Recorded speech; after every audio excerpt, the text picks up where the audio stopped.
Hello, what's up, everyone, and welcome to this week's edition of the Backgate Podcast. I'm here with my co-host, Jake Endicott, and our two guest stars for this week. One is the top rider at Plain Bay Farm, Cathleen Driscoll, is joining us, alongside McKayla Langmeier, who is a newly winning 5-star rider out at Desert Horse Park. Welcome to you both, and ready for some fun discussion this week.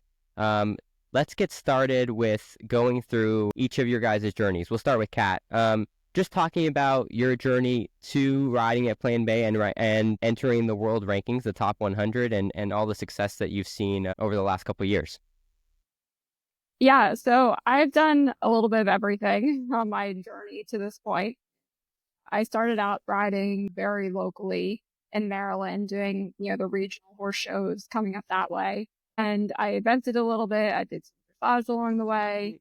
I found my way to the jumpers. That was my passion. So that's where I wanted to stay. And I did the Emerging Athletes program in 2018. And it was through connections in that program that I got set up with a position at Plain Bay. Came on as a groom originally, because that's all Katie would hire me for. And I've been here for 6 years now. Worked my way up the ladder, started on the sales horses, got some FEI horses. I have a nice string now, competed at the 5-star, ridden on some teams. That's awesome. And circling back, I think that's a really unique sort of aspect is starting the groom, but also working in the eventing and dressage portions of being a groom. What was that like? And what are the differences that you picked up on? And how did you eventually end up deciding that jumpers was your passion? Was that an easy choice, or was that over a number of years? So I always knew I would end up in the jumpers, like from when I was a teenager. I knew that was what I wanted to do. But it was just kind of the way everything came together, the opportunities that came up.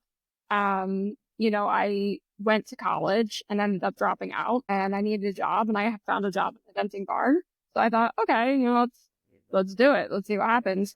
And I really enjoyed it. And now looking back on it, the cross training aspects of it, I think are really interesting because with those event horses, you learn how to get them fit, and you learn how to take care of horses in that aspect. And then same thing with the dressage, the different muscles you work on and the different way you flat them.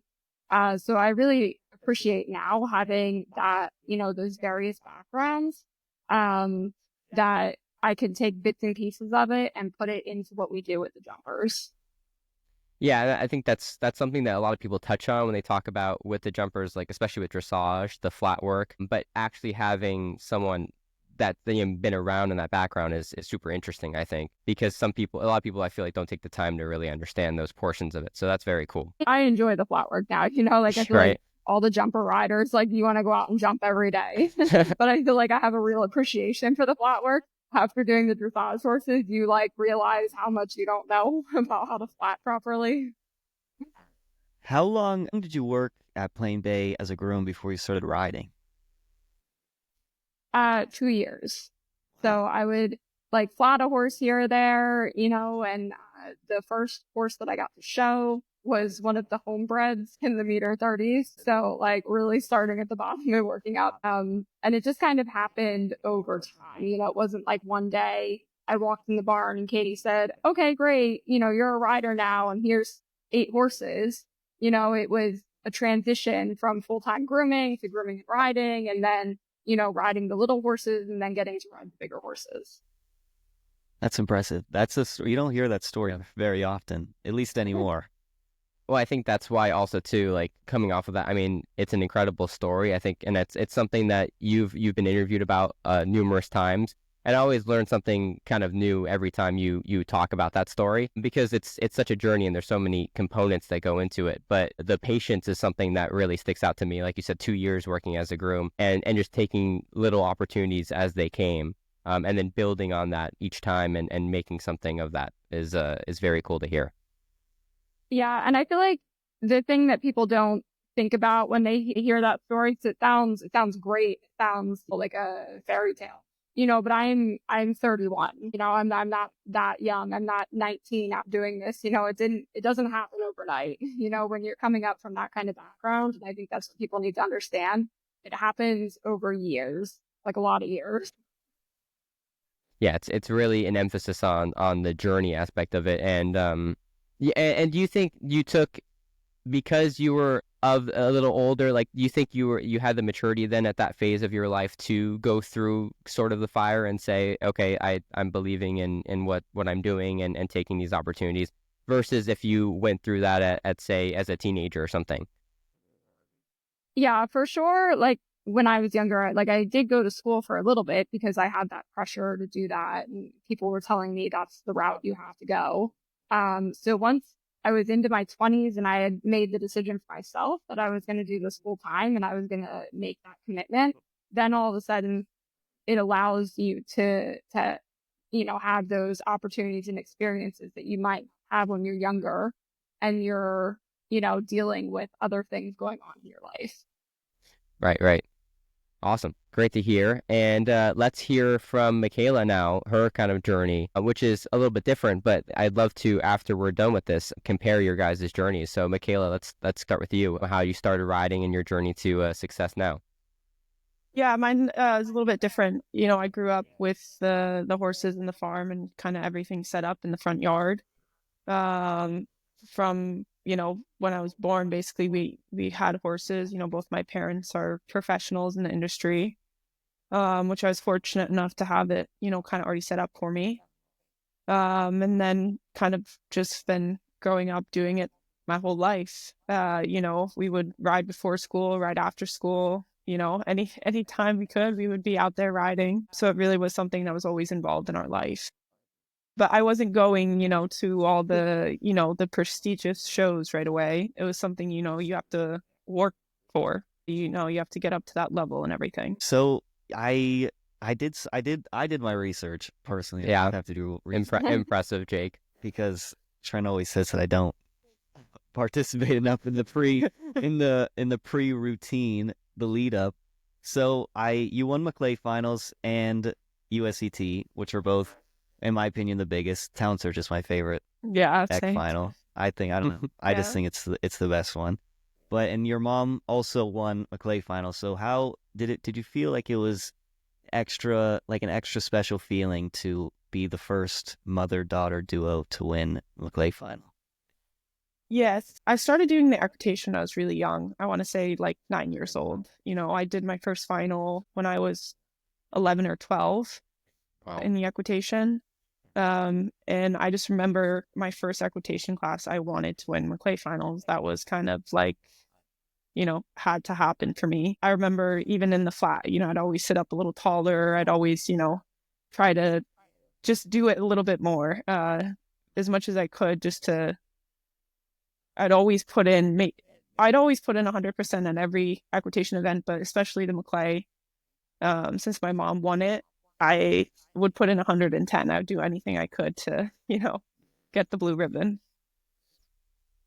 And you went first, also McClay. What Yeah. was your thoughts when the night before you're watching the draw and you see your name gets called first? I mean, that's pretty crazy. Yeah, I was really impressed when I saw that tidbit. I was like, I honestly didn't think anyone had ever won from that spot. It's pretty impressive. Yeah. But yeah, go ahead. So I actually wasn't even at the draw. I had some junior hunter showing, so I was back sleeping. So it's one of the hours you could get to actually get some sleep at indoors. So I woke up, I think right after the draw, and my mom was like, "You go first." I was like, "Cool." Went back to sleep. That was Wow. how that went. Woke up.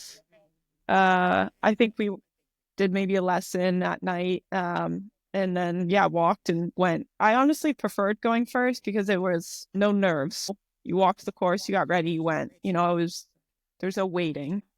No time to overthink everything. Yeah. I actually recently have just started to feel like that I would rather go at the beginning of a class. I always used to hate it. I wanted to go last, Right. everything, but now I don't know. I think it's better. You don't overthink things and you get almost more worked up about your class if you go at the end, I feel like. Probably too in that situation with McClay. If you know your horse very well, I would imagine you just become really confident in your plan. It's easier just to go in and execute what you talked about in the course walk, right? In a situation, high pressure situation like that. Yeah, the more you watch, I feel like you can kind of start to overthink the course and doubt your plan. and, maybe you walked one line and you walked and you're like, I'm going to do 7. And you watch, 10 people do 8 and you're like, well, I don't know now. And I think it's just better to go off the plan you always walk. That's awesome. Yeah, I agree. We were talking about this a couple weeks ago about This is true. what is your guys' take on the equitation? Like, do you think it's important? Do you think it's like a necessity for kids these days to have a foundation? And you guys have very different upbringings with equitation and no equitation. Yeah. So I just want to, what do both of you guys think about this whole equitation thing? I think it builds the founding blocks for position, track. I think there's huge benefits to doing the equitation. I do think there can be a bit of a stigma around it with posing and not being effective. I do think those are aspects of the equitation that I think trainers nowadays are really trying to get rid of and have the riders be more effective and, build in the founding blocks and everything to lead the junior riders, to where their goals are. But there still is that stigma of, just posing and not being effective enough. Yeah, I did do the equitation a little bit at the very little local shows I went to, not on any sort of big stage. But I think that's, like McKayla's saying, that's where the disconnect is. Equitation fundamentally has a purpose and serves a purpose. And, if you watch any of the best riders in the world, even with their own style, they're all, have impeccable balance, impeccable feel. They know their distances striding, they can add, they can leave out, they see where they're at 10 strides away. All of that is taught in the equitation. So for sure there's a place for it. It's just the way nowadays, I think that big X division has separated, it's taken the principles, but now it's almost become its own thing, like McKayla's saying, like with the posing and people are going for the look and less on the functionality. And it would be nice to see it get back to what it should be, which is just like creating a super solid base and good tactics to then transition into the hunters or jumpers or, whatever you end up doing. Yeah, I agree with that 100%. I think For sure. But what I was thinking, I don't know, I was just thinking this while you're talking. I think that the kids that win anyways are the effective riders that can have a good position and use their track correctly and are effective up there. So I think for the most part, it still is being taught correctly, but there are obviously those people that don't. Well, I was gonna add to that. Like, so in your guys' opinion, where is the line? Because I think there's a lot of kids these days where they'll do the equitation and then leave the sport for whatever reason, go to college, go into, different jobs or whatever. And I think that's fine. But for those that want to then pursue after the equitation, where do you think the responsibility lies of saying like, okay, because things are so specialized right now with the big egg, as you were talking about, you can, this is useful for you to win right now, but, a year from now, if you're trying to do young riders or something like that, as an example, like this posing in this situation won't be effective. Is that on the big EC trainers to make that clear, or is that just them doing their own research? I mean, a little bit of both, obviously, but where do you think we sort of clear out the kind of the murkiness of it all, the disconnect there? I think it's on the rider. If you want to be successful in any sport, you work hard and you're disciplined and you work at it 24/7. So especially if you're, your trainer tells you 4 times, put the heels down, or, you're pulling down with your hand. The trainer isn't saying that just to say it. That's on the rider then to take that and work on it. And, if the trainer is saying you're not being effective, you're taking your leg away, that's on the rider then to take that lesson and apply it into their riding. Right.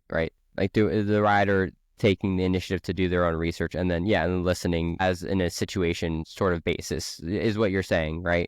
Kat's story is amazing. She worked up to, doing the 5 stars and being a groom, that didn't just get handed to her.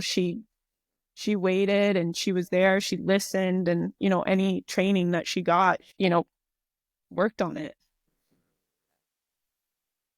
Yeah, awesome. And piggybacking off of that, Kat, you've said in past interviews too, the free opportunities of watching the warm up ring and taking those lessons.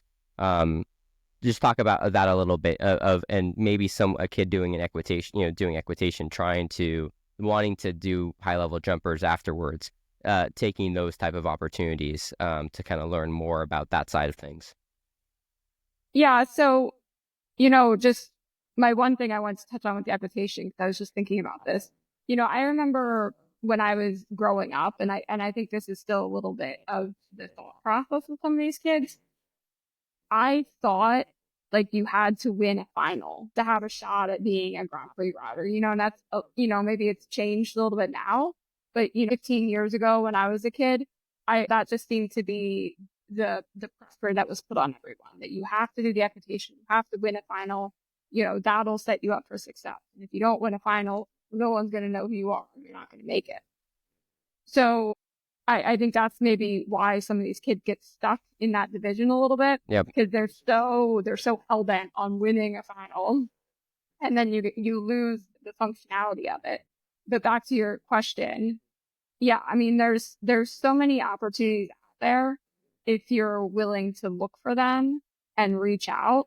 I found now, and I was like scared to do this when I was younger a little bit, but like if you reach out to trainers, everyone's going to talk to you. Like it seems like, scary. You can't walk up to a Grand Prix rider and ask them a question, but everyone's super friendly, so ask your questions, be involved. Go to the schooling ring, read books, watch the live streams, put my horse, live streams, everything all over the world. And there's so much to be learned by observing and not just being there, because a lot of people are there, but they're not really actively involved or engaged.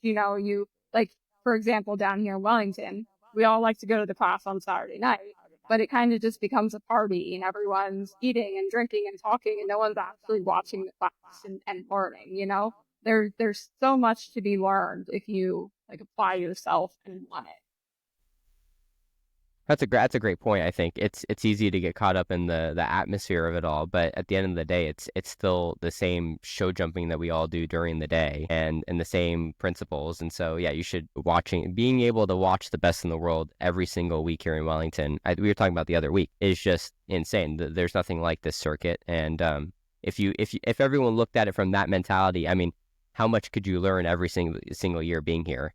It's pretty insane when you look at it that way, and looking at it like a learning experience, or learning opportunity. So that's a great point. Yeah, I think watching it's people put so much pressure on their trainers the trainers have to make them an amazing rider, Yeah. But really they can only do so much. You have to take what they give you and go learn it yourself and watch other riders and watch everything and try and, build and find your own knowledge. They can't teach you everything, and not everybody gets that, and that's kind of where some people get lost in their journey on their way to trying to get where they want to go, or they just feel like it's like robotic almost. You know what I mean? Like, yeah, I just do what my trainer says at this time, and yeah, I feel like it's, you talk about like feel and riding and everything. Like, how do you develop that if all you do is just, the same thing and the same, listening to the same instructions every day? Yeah, for sure. Yeah, and I think people forget sometimes too, like it's not a one and done. It's not like someone says, put your heels down and then the next day your heels are perfectly down all the time. Yeah. Like you have to take the instruction that's being given to you, but then it's like hours and hours of practice on, hundreds of horses over weeks and months and years to like really master that. It's like I was saying earlier, it doesn't come overnight. And like it's important not to get frustrated, when your trainer says something and then it's not perfect the next day. And that's, I think, what separates the good riders from the great riders. The good riders get frustrated and, they give up. The great riders just keep on going and keep working at it and keep getting better. And they understand that it's going to take time. Their resilience is what that, yeah, exactly. Yeah, resilience, that's the word. Number one, probably. in the sport. All right, so getting back to your guys' careers, can give us a quick recap, each of you. What have you guys been doing during circuit so far? And then what do the next few weeks look like for you guys, just up and coming for winter? So I have been coming back from injury. So I'm like just getting going again. I have a couple FEI horses right now.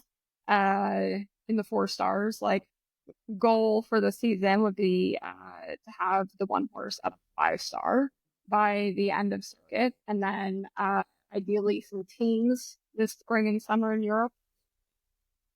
That'd be awesome. McKayla? Yeah, so I'm gonna go up to Ocala this week. They have a World Cup qualifier, so I'll compete there. And then I'm actually gonna head back up to Ocala a few more times this season.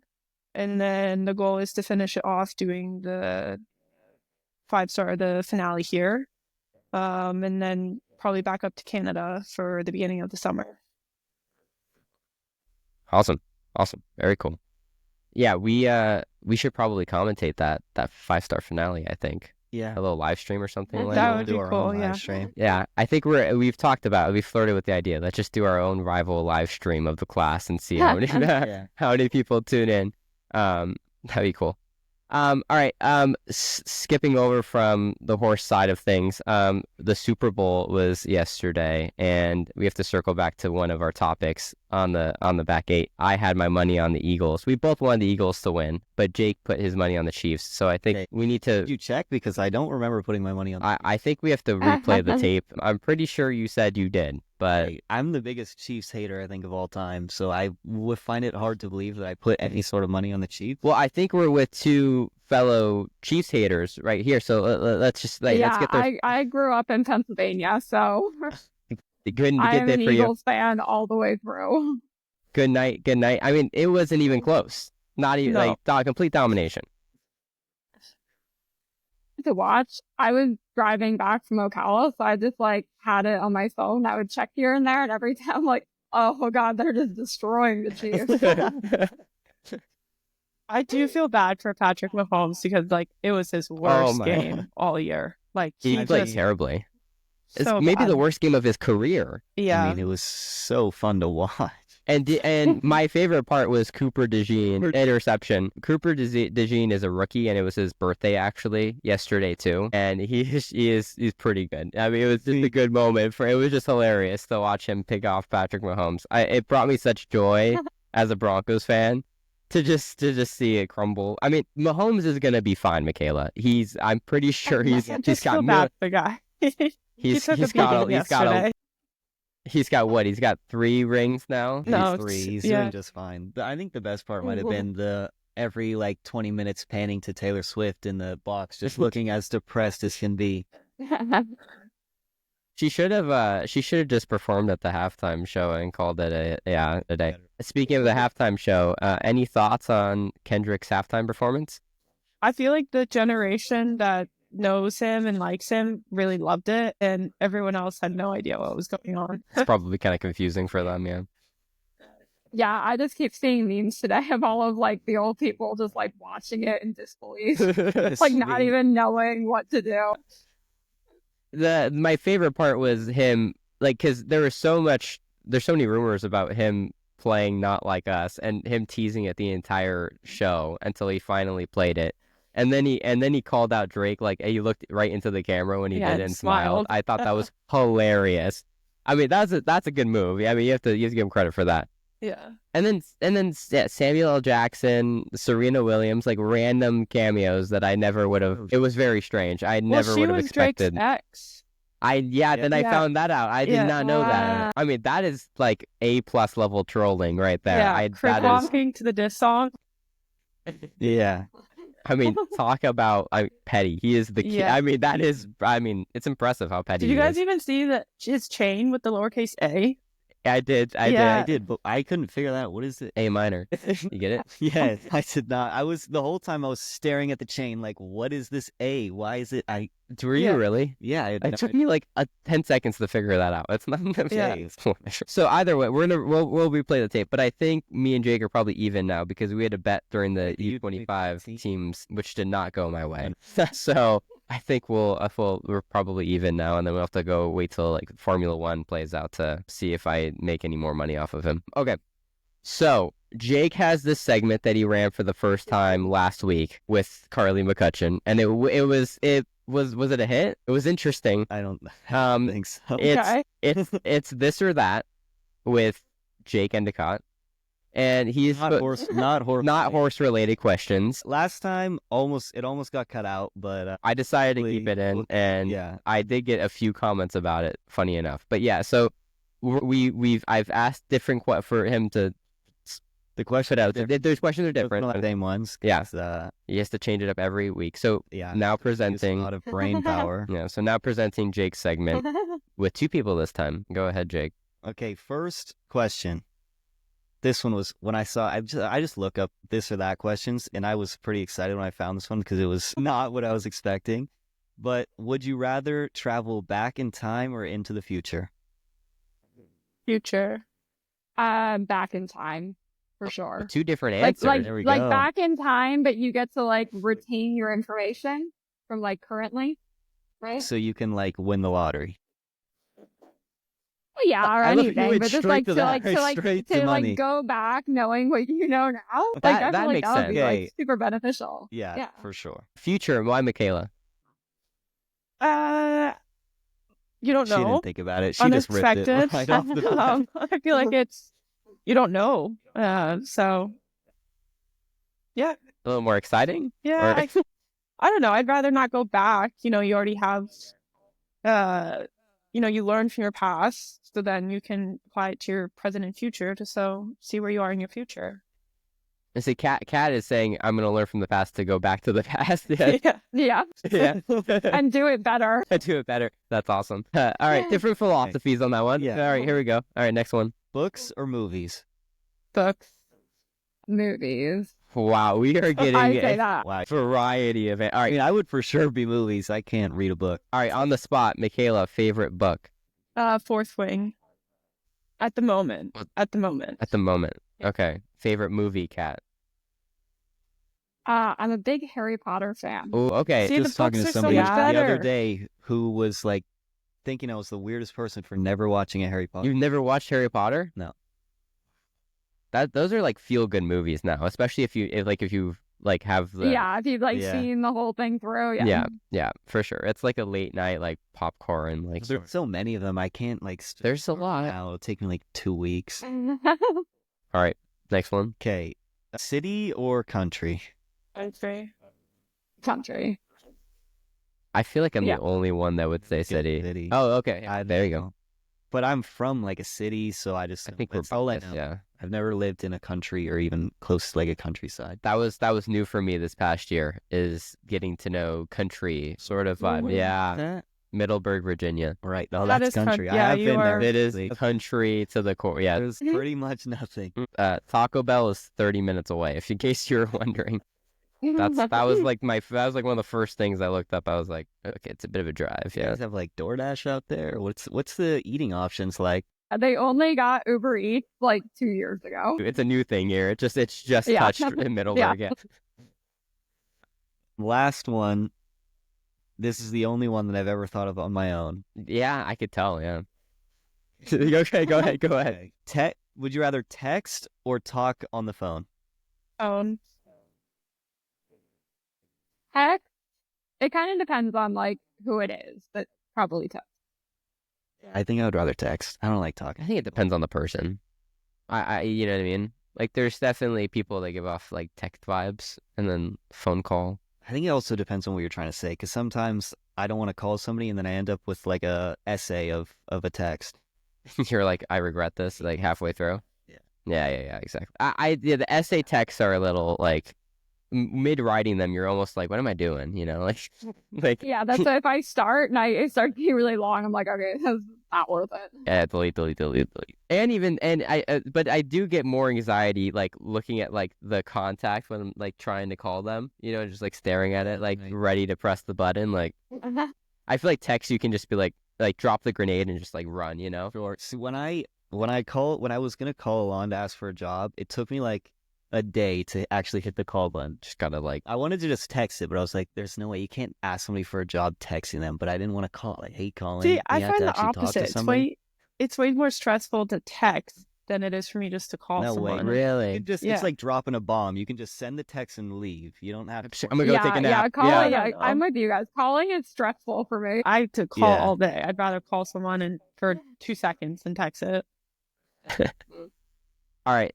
To wrap things up, I'm starting a discussion of this because with each of our guests, it's a thought one. But anyways, so last week we were talking about two topics. We talked about, in our opinion, is just personally our favorite greatest rider of all time, and then one rider that we thought is super underrated. It could be locally, it could be internationally, it could be anything. Just a rider that they think is they want to highlight. And so I'm gonna want to put you both on the spot. You can answer both or just one of those, but your personal greatest of all time, and then an underrated rider. We'll put you on the spot first, Kat. Okay, well, my favorite of all time rider, DC Mountain, hands down. Just like I grew up from when I was like 6 years old watching her ride, and I think especially too since she's like the same like body type as me. Like I would watch her ride, and be like, okay, that's how I'm gonna ride one day. That's cool. Yeah. And just like amazing on all different types, which like I think is like the definition of like a really great rider, that they can sit on anything.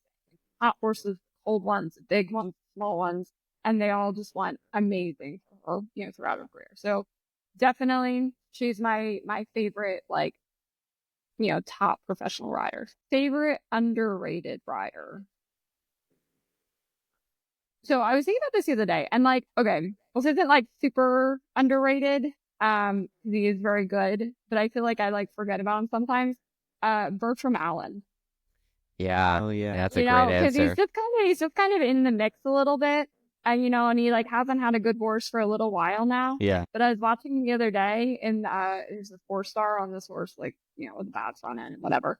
And like I think he's like a genius on a horse, and I think people don't realize it. Like a lot of the horses he has are not easy. And he's just kind of always there and always doing a good job. But I like take a moment to watch him ride when he's showing, because like if you really watch him ride, like he's a genius. I remember when I was probably like 13 or 14. They had the Longines Masters in LA, and I got to write an article about it. I got like a press pass and got to interview some of the riders. And the first rider I interviewed was Bertram Allen. I think he was like 19 or 20 at the time. and he won the speed challenge there, like the opening class. And it was a big deal because he's basically like almost a teenager still. And I remember interviewing him saying like, oh, what was your plan? Like how fast you're going to go and stuff. Thinking I was like, I can't wait for this like elaborate answer. And he right off the rip, he's like, I didn't really have a plan of how fast I was going to go. and I like I watched the video back like as a kid, and I was like, that is so insane. I was like, the fact that like he is such a natural feel. Yeah, that is like the word I think with him, like a natural talent. Like everything just looks like so like feeling in the moment and reacting in the moment, and just like that great connection with all of his horses. That's a great answer. Yeah, it's cool to watch him up close, even like in like a 1:30 round, which I'm able to do sometimes, like in the warm up ring and stuff. He's a natural. All right, McKayla, your turn. I have to go with Kat again with the favorite rider, DC Madden. She has one of the best, if not the best, position on a horse. And look at her success. Like she's just, a classic American position to its best. She's like a joy to watch. So, and I can't think of somebody underrated, because I feel like a lot of the Europeans are over here and you remember them, but then, they're overshowing in Europe, so maybe you don't hear about it as much. Yeah. So I can't really think of someone that's underrated at the moment. I don't think I could think of one either, but You didn't, yeah. We haven't heard underrated. That's what I'd say, yeah. What about you guys? Yeah. no. Okay, well, so Let's try and go first. Okay. He is like, he has his answers and they will never change. okay, no. Okay, so I have a couple of different answers. My favorite rider personally of all time. Yeah, but here I think the greatest and my favorite are different. That's what I was getting at. My favorite rider of all time is Kent Farrington. Just because what you were saying earlier is that it's just like watching him like grow up. I was like, I'm short too, you know, and like and stuff like that. Yeah. Or he would talk about like basketball in interviews or like being or racing, and I was like, no, yeah, and he wanted to be a jockey when he was a kid, and I was like, me too. And so like from that point on, I was like, all right, this is the guy I'm going to follow. Greatest of all time. Me and Jake have debated this. I said Nick Skelton is the greatest of all time. I think he has a good claim on that because I don't like when you think of greatest of all time, you have to think first of all, the ability to ride, like you mentioned, all different types of horses, to be able to win on so many different types and so many different horses throughout your career, the longevity of his career, and then the accolades. He's won everything. And then the way he went out with team gold and then individual gold and then like mic drop. I mean, you can't write a better story than that. So that's my greatest of all time. Well, you're up. Okay, for me, my favorite. I can never pick a favorite rider because I'm never watching. No, I can't. I have like a three. Okay, well, like a trio. Sure, let's say throw out three. Yeah, it's McLean, Kent, and Ben Mayer are my favorite ones to watch. Ben. I don't know why. I just have to. I think I just like watching him ride because I don't know. A lot of people say they think he's like, I don't know. He's pretty good. He's obviously amazing. Yeah. But I don't know. Not many people ever mention his name. You don't think? No, I don't think. When people are talking about like their favorite riders, I don't hear his name ever. I feel like he's pretty. No, I mean, hey, he's obviously mentioned. He's like number 4 in the world. I was gonna say he's got like multiple medals. He had at one point he had like the greatest horse in the world at one point. Yeah, I mean, yeah, that's a good answer. All right, but greatest. We've had this debate. Yeah, I don't think it's that close. I think Ludger's the greatest rider of all time. I don't know. And then they stop and ponder. And everybody is like, well, no, I don't think so, actually. But I don't know. So, yeah, so that's the great debate that me and Jake have. Also, you say longevity for Nick, but Ludger's still showing. He didn't retire. Nick went on his own time. I mean, if we're talking about longevity, then you got to go with John Whitaker. I mean, he locked up. Longevity, like career highlights. I mean, he's got like all of. That's a great answer. Longevity. I feel like he would be in the running too. It's like a psychopath. Well, I was thinking like 7 years old. I'm the biggest classes in the world, and like still winning against everyone. Winning, yeah. So the same event that I was telling you about. I was like 14, like interviewing these riders. I interviewed John, and I was like, "Wow, this is amazing! Like, what a legend! I can't believe he's still going." And I'm 22, and the dude is still showing, still winning. I was like, I can't even like comprehend that. That's insane. He just can't he can't help himself. Like he just keeps winning. Like, if you keep winning, I mean, yeah, go out on your own time. My goodness, I mean that's impressive. He's a crazy person. He had like a bad fall at Truce Meadows, and he was right back to showing. Like that was like 2 years ago or a year. That's crazy. I always thought like in those small indoors watching him ride, I always felt like there would be times where he'd turn the corner and like he wouldn't even be like, it didn't even look like he was looking at the jump or something, and then you just like 2 strides would like turn and it's like perfect, and you're like, how'd you do that? And I was like, I don't know. I just always thought that watching him, like I was like, does he know where he's going? And he just like it's just like a horse ends up at the perfect place every time. That's the goal. That's the goal. That's the goal. That's the dream. All right. I feel like we got some pretty good answers with that. Awesome. You guys, you guys were nice enough to answer, so thank you. It's not an easy question. We're not posing easy questions. I've been still thinking about underrated, and I can't think of one. Okay, so I'll give you an example. I don't know if I've mentioned it for multiple episodes now, but I just use this as an example. I think like I use Michael van der Vleuten as an example because I feel like he's like you said, one of those Europeans that like everyone knows who that is, but like isn't spoken about all that much here because you know what I mean? And I think he's like a very much like championship team rider, like shows up at the biggest moments, delivers a ton of clear rounds. So that, anyways, that's kind of what you were saying earlier, like a European that kind of got like gets lost in the talk. You know what I mean, when you're in with everyone else here. That's an example I used. But yeah, there's a couple of different ways Also, to go like with it. Gregory Wathaway. I don't know. I just thought about it. He's pretty underrated. Now he's like in California all the time, so now I see him a lot. But I don't know. He's obviously he's jumped all the big classes. He won Aachen, was it Aachen or Spruce Meadows? I don't know, can't remember which one. He won one of those Grand Prix, and I don't know. But then he just kind of flies under the radar a little bit. And he rides a bunch of different types too.